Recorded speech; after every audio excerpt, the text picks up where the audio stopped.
Good evening, traveler. I am the CreepyConsular, and you have found yourself in the veil, about to step through to the other side.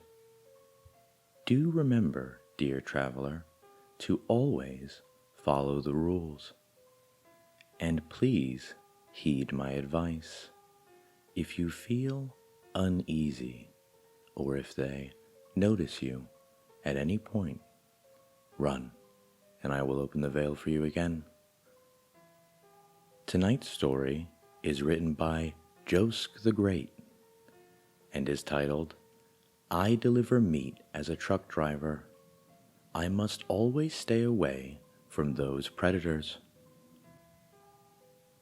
As far as I remember, I've always been fascinated about road trips ever since I was little. The factor of such definitely came from my dad, who once worked as a truck driver and would often bring me along with him. Now being grown up and all, those sweet memories eventually faded, along with time. The last time I graduated was nearly a decade ago. All the jobs that I took were merely part of an inconsistent, unpleasant career that barely supported my financial burden. Being nearly stuck in a dilemma, I finally decided that it was time I find a stable career with a job that I actually enjoy. Fast forward to a few months after, I couldn't be much happier to have finally possessed a competent truck driver's license after digging out my remaining money for the lessons. The moment I took hold of it, I did not waste time to seek for companies that would hire me. It took some quick browsing before I found a small, unnoticed company that offered good bucks. It introduced itself as a meat company and desperately needed new drivers as demands were increasing lately. I partook an interview and sure enough secured the job, since they were unexpectedly that desperate. My orientation was right on the next day. Prior to it, my boss ordered me to sign some terms and contracts and handed me a set of documents, which he described as the company's rules and regulation. Since the goods I transport are fresh meats, it means that I had to drive midnight, carrying them from factory to its destination before morning for the public to purchase and consume. The orientation went smoothly, and I quickly adapted to the lifestyle of a trucker within days. During my first few days as an amateur, I was accompanied by my supervisor, who observed my driving. He told me that it was protocol for a driver to be accompanied along the ride, but most of the time I would have to be alone due to worker shortages. Therefore, driving solo wouldn't be an uncommon thing in this company. Well, it was pretty awesome driving around late night, enjoying the night view, although I still needed to arrive on time. One usual night, as I arrived to my company to start my job, I was greeted by my slumbery boss, who told me that I needed to handle today's delivery alone. I glared at him momentarily before nodding and walked toward the six-wheeled rigid fridge truck that I've been working on. It was my first ever solo. The engine of the truck roared alive as I turned the key forward. The headlights illuminated the wall in front of me with such brightness that I had to look away momentarily. Next thing, I shifted the gear and drove towards the loading bay as I was taught. The ramp gradually opened as I pressed one of the buttons, exposing cool nitrogen gas out into the already cold atmosphere. Sounds of rumbling faded in as a forklift carrying meat packages unloaded into the container, creating bangs and impacts which shook the truck and me inside of it. As soon as I heard a familiar tap pattern, I instantly recognized it as a signal and shut the ramp closed. It wouldn't take long before I exited the factory and took to the main road. The GPS voice made an indistinguishable announcement. Your journey to Joe's Meat Market, Oregon is 179 miles northwest. Have a safe drive. Initially, I drove through residential areas before passing by farms and factories. It wasn't until I had to make a turn into a smaller road which would cover the majority of my trip. The streetlights weren't well lit, which gave the road a gloomy appearance.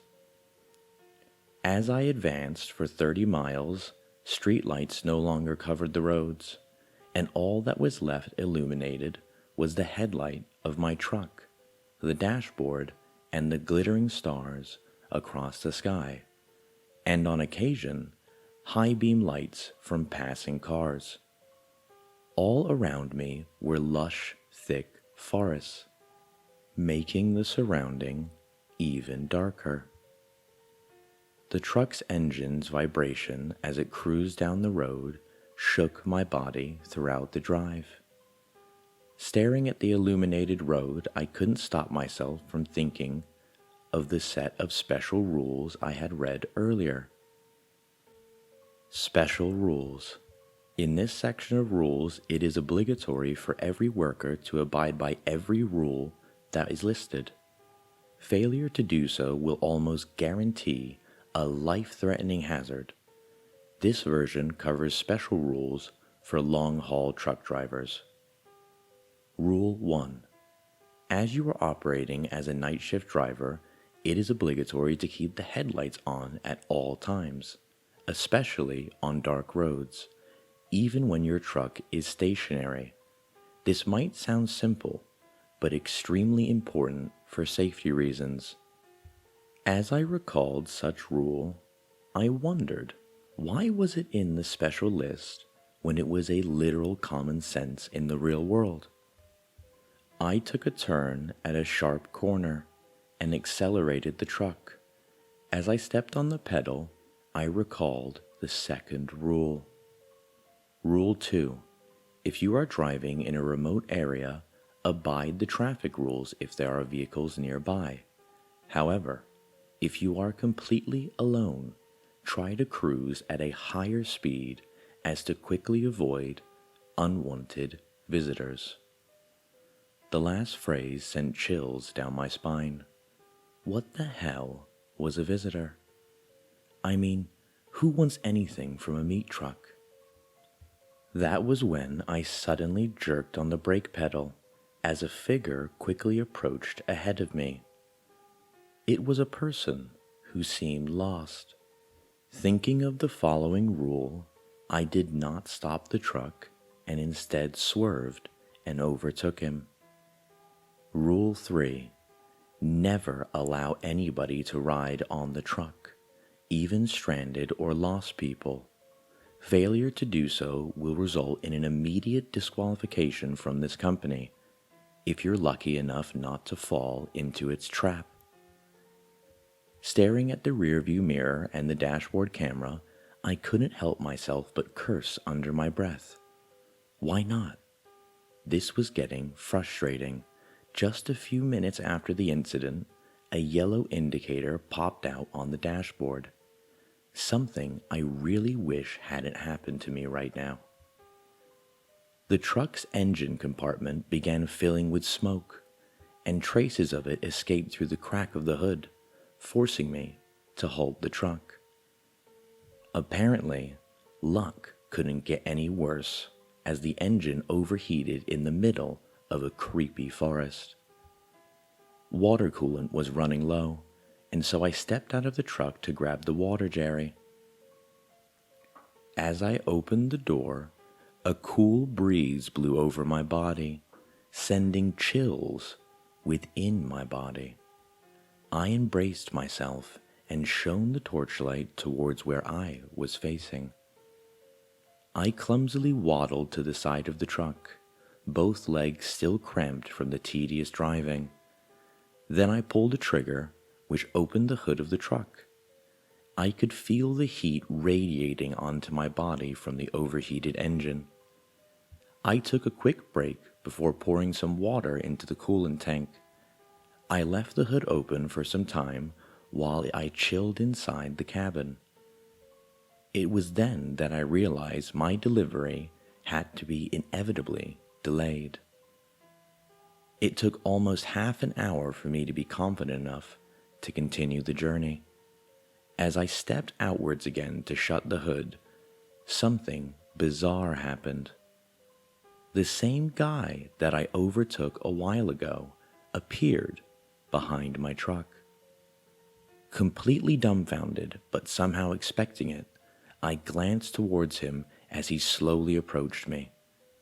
He was in his 40s, had brown hair, and appeared to be dirty and torn, and looked emotionless. In a deep, monotone voice, he asked, "Why did you not stop just now?" I hesitated for a while before replying, "Sorry, but company doesn't allow us to pick up strangers." "In the middle of nowhere? You think it's okay for me to be alone here?" "Look, I'm sorry," I stuttered, "but..." A car suddenly drove past us, its high beam distracting my view on the guy. I covered my eye with my arm. As I put my hand down, the guy seemed to be nowhere, except he was now at my right side. My heartbeat skipped, but I remained in composure. "What are you waiting for? I'm not letting you go this time." His face began to show irritation. "All right, just stay here while I get things done." I walked to the front of the truck to shut the hood, all while shivering from the sudden change of aura that this guy gave. I quickly stepped into the cabin and instinctively shut the door, barricading myself from the man outside, and activated the locks. The click on the door as it locked was something I anticipated so much that it gave me a quick sigh of relief. The man appeared beside me, now knocking on the door, probably wondering why I locked myself in. Or maybe not. My heartbeat raced as I rushed for the keys and ignited the engine. The rumbling came again, but I was so grateful that I could feel it again. I instantly shifted to first gear and accelerated ahead. The guy's yell and knocking was suppressed by my loud diesel engine, but I could already imagine him cursing as he banged on the truck. As the truck gained speed, the banging shifted all the way to the back of the truck, and then came silence. That's when I heard a bone-chilling scream. That was not a human scream. It sounded too unearthly. My primal instinct could sense evil behind the deafening roar. I glanced at the rear of my truck, only to visualize a traumatizing silhouette which was now chasing me. From what I could see, it stood 6 feet tall, even on all 4 of its legs. Its appearance was too dark, but I could definitely notice a darker patch of eyes staring into my side mirror, right into my soul. Its serrated row of teeth hungry for flesh.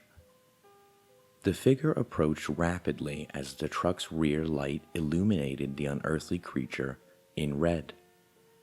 I could hear bangs on the side of the truck. It was attempting to breach the container.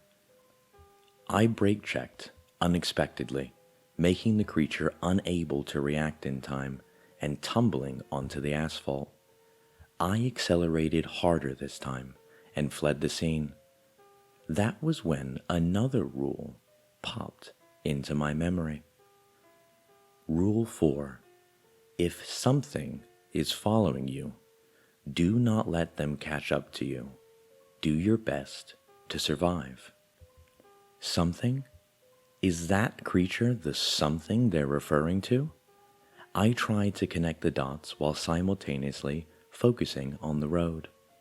Adrenaline was rushing endlessly when all of a sudden, a horde of the similar creature flanked from the side of the road. My jaw dropped as I was flabbergasted by the sudden attack. I swerved to avoid them and hit one of them. I felt a huge crash, but the truck kept on going. Series of bangs and clangs reverberated the truck's chassis as the container was constantly ambushed mercilessly by the creatures. I couldn't think of much of a solution as they gradually broke in. I couldn't thank my luck more as a tunnel approached in front. Taking this opportunity, I swerved right and took down 3 to 4 of these creatures off the truck. I could hear the splatter noises as they were brutally crushed between the truck and the tunnel. I did the same thing at the left side of the truck as I crossed the double line and skidded against the tunnel. The creatures at the other side were also ruthlessly obliterated. The tunnel ended as the last creature's body laid onto the ground from the devastating blow. I celebrated momentarily, punching the steering wheel as soon as I exited the tunnel. I drove for another 5 miles, still high on adrenaline. I did not notice the sharp curve in front of me, and the massive truck battered into the woods as I couldn't react in time. The truck was too fast. I was running for my life. The truck came to a complete halt, jolting me forward like a dummy ragdoll. I cursed under my breath. I just thanked that my seatbelt saved my ass. I shifted into reverse gear, but horror dreaded upon me as I realized that the RPM was at its maximum. This only meant one thing. The wheels were stuck. Fuck! I screamed in panic and in pain. I scanned around me. No vehicles were around. I was completely left alone. I felt hopeless by then. I already called my boss and he promised to send a tow truck as quick as possible. I hid in my truck for about 15 minutes now. I don't think they'll ever make it. Reason so? I could hear the creatures from a mile away now, approaching at an alarming rate. As you sat there in your truck, listening to the sounds of the creatures growing ever louder, you wondered if your demise would be quick and painless. They are closer now, and your heart is beating faster and faster. All of a sudden, the air went still. A portal appeared behind you, and through it, an arm reached out and grabbed you by the scruff of your collar, and you are yanked through with an otherworldly force. Now sitting on the ground, dazed and confused, you scan your surroundings and are surprised to see a familiar face. It is the CreepyConsular. He looks down at you, disapprovingly, but with a slight smirk upon his face, and says, "I told you to run if they ever noticed you."